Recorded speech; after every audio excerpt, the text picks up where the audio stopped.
안녕하십니까. 질병관리청장입니다. 최근 확진자가 증가하는 방역 상황에서 접종 대상자 확대와 접종 완료율을 높이고 고위험군에 대한 추가 접종을 실시하여 단계적 일상 회복을 준비하는 데 초점을 맞추었습니다. 4분기 시행 계획의 추진 목표는 5가지입니다. 첫째, 10월 말까지 60세 이상 고령층의 90%, 18세 이상 성인의 80% 접종 완료를 통해 단계적 일상 회복으로의 이행을 준비하겠습니다. 둘째, 미접종자에 대해 접종 기회를 제공하여 접종률을 높이고 면역 형성 인구를 확대하겠습니다. 셋째, mRNA 백신의 접종 간격을 단축하고 잔여 백신을 적극 활용하여 2차 접종을 실시하여 접종 완료율을 높임으로써 코로나19로 인한 중증과 사망 예방, 또 델타 변이 유행에 대해서 대응하겠습니다. 넷째, 12-17세 소아청소년과 임신부까지 접종 대상을 확대함에 따라 안전한 접종을 준비하겠습니다. 마지막으로 면역 저하자, 60세 이상 고령층, 의료 종사자 등 고위험군부터 추가 접종을 실시하여 코로나19로부터 고위험군을 보호를 강화하겠습니다. 다음은 소아청소년 접종 계획에 대해서 말씀드리겠습니다.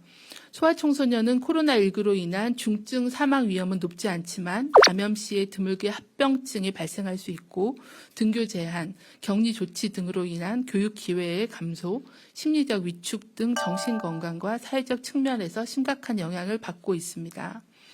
또한 성인 접종률이 높아지는 경우 확진자 중에 소아청소년의 확진자 발생 비율이 확대되고 이로 인해 소아청소년의 질병 부담이 증가한 사례가 미국, 이스라엘 등에서도 확인되고 있습니다. 이에 예방접종 전문위원회는 심의를 통해 12-17세 소아청소년을 코로나19 예방접종 대상에 포함하였습니다. 소아청소년에 대해서는 접종 기회와 접종에 따른 이득, 위험에 대한 충분한 정보를 제공하여 자율적인 접종을 권고하며 고위험군인 기저질환자에 대해서는 적극적으로 접종을 권고합니다. 다음은 임신부 접종 계획에 대해서 말씀드리겠습니다. 임신부는 코로나19 고위험군에 해당합니다. 우리나라 임신부의 코로나19 발생률은 같은 연령대의 여성에 비해서는 낮으나 감염 시 위중증률은 6배가 높았습니다. 또한 최근 4차 유행이 지속됨에 따라 임신부에서의 확진자 수와 발생률도 증가하고 있습니다. 임신부는 코로나19의 고위험군인 만큼 모든 임신부에게 접종의 기회와 접종 관련된 정보를 충분히 제공하여 자율적인 접종 결정을 권고합니다. 다만 기저질환이 있거나 임신 초기인 임신부는 접종하시기 전에 산모와 태아의 건강 상태를 진찰받고 접종하실 것을 권고드립니다. 다음은 추가 접종 시행 계획입니다. 지난 2월 코로나19 예방접종을 시작한 이래 기본 접종 후 시간이 경과함에 따라 최근 접종 효과 감소 및 돌파 감염 발생 등으로 추가 접종의 필요성이 높아지고 있습니다.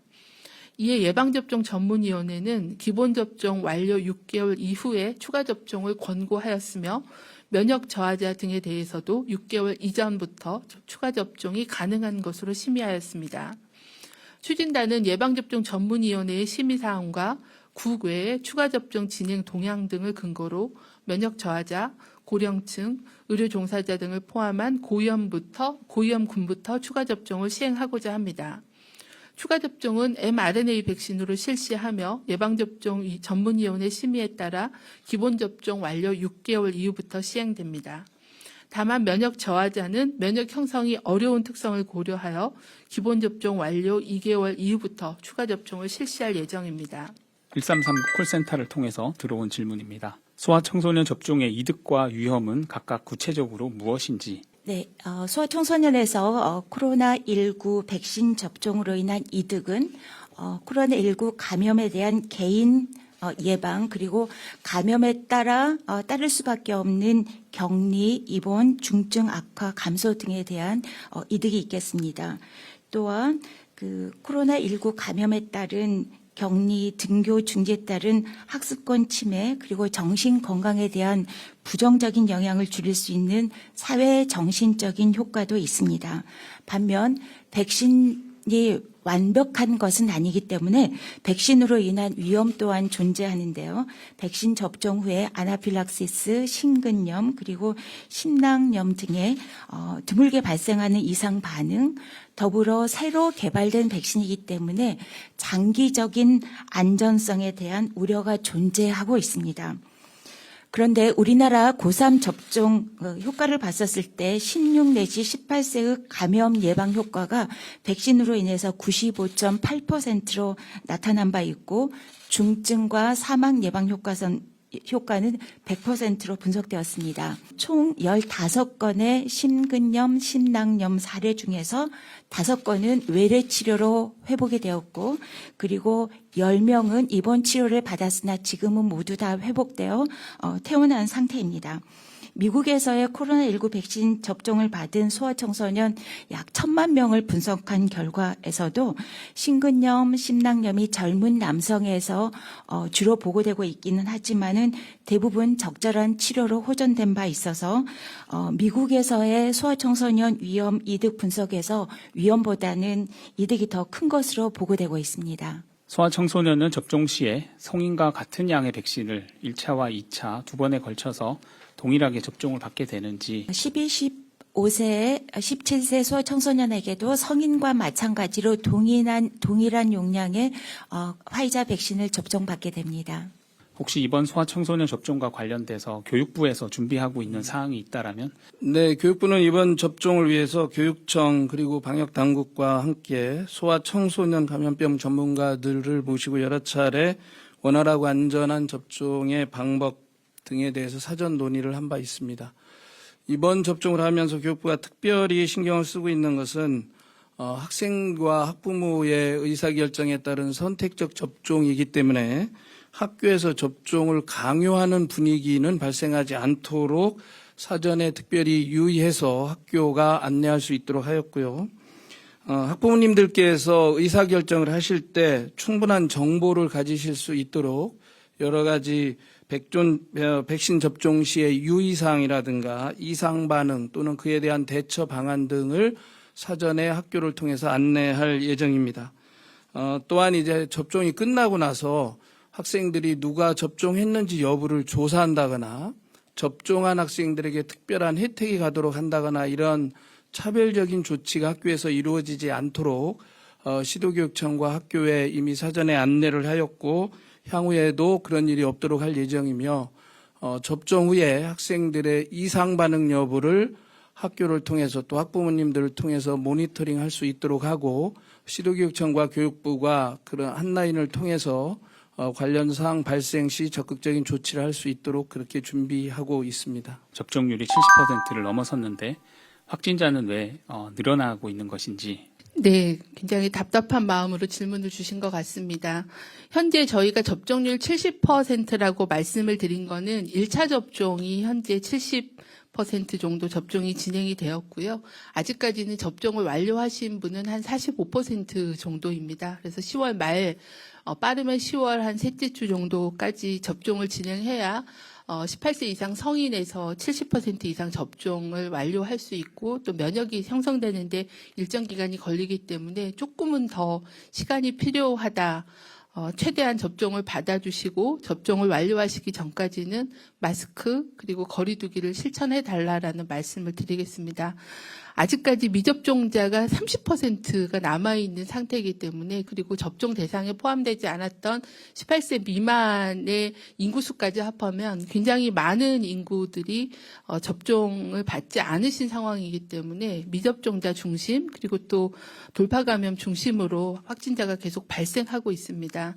대책은 접종의 속도를 내고 그리고 마스크 등 개인 방역 수칙을 철저히 지켜서 어느 정도 안정화될 때 되는 것이 필요한 그런 상황이라는 말씀 다시 한번 강조해서 드립니다. 두 번째는 저희가 당초에 70% 정도의 접종률을 제시했던 거는 1월 달에 저희가 접종 계획을 세울 때에 그 당시의 역학 상황을 반영한 거고 7월 이후에는 델타 변이 바이러스가 우세종으로 변경이 되면서 아시다시피 델타 변이 바이러스는 전파력, 감염력이 굉장히 높아서 접종률이 80%, 90%가 넘더라도 전파를 완전히 차단하거나 종식을 하거나 하는 것은 어렵다라는 그런 판단입니다. 그래서 그런 두 가지 델타 변이의 이유 그리고 아직은 접종률이 충분하게 오르지 않았다는 그런 이유로 아직까지는 위험한 상황입니다. 상당히 오랜 기간 동안 그리고 여러 번의 논의를 거쳐서 이 소아청소년 예방접종 공고를 마련하게 됐습니다. 굉장히 어려운 과정이었었는데 이런 공고를 받으시는 우리 이제 접종 대상자인 우리 소아청소년과 그리고 학부모님, 보호자분께서도 상당히 이제 고민이 많을 수밖에 없는 상황일 거라고 생각이 되는데요. 일단 정부 그리고 예방접종 전문위원회에서 백신 접종을 공고하는 것은 강제는 아닙니다. 일단 접종하실 수 있는 그런 선택하실 수 있는 기회를 제공하는 거고 자율적으로 결정을 내리시게 될 텐데 일단 소아청소년이 다행히 코로나19로 인해서 심하게 중증이나 사망의 위험이 그렇게 높지는 않기 때문에 일부 학부모님께서는 그냥 나는 자연감염 하겠다, 백신 굳이 안 맞겠다라고 판단하실 분도 있을 수 있겠고 또는 개인적으로나 아니면 코로나19를 간접적으로 경험한 그런 분들은 나는 정말 이 코로나19 나를 보호하고 싶다라고 아주 강한 의지를 갖고 계시고 또 내가 감염을 예방함으로 인해서 학교나 지역사회에 기여할 수 있다라고 있는 신념을 갖고 계시는 분도 있을 수 있습니다. 따라서 그 신념에 따라 접종에 대한 결정을 하시게 될 텐데 어떤 결정을 내리시든지 그 결정은 신중하신 판단에 의한 것이기 때문에 존중되어야 되고 어떤 결정을 내리시든지 그 결정에 따른 낙인이나 차별은 없을 것이다라는 것을 다시 한번 말씀드리고자 합니다. 네. 4분기 접종 계획의 핵심은 2차 접종을 신속하게 완료하고 고위험군 추가 접종으로 중증이나 사망을 줄이고자 합니다.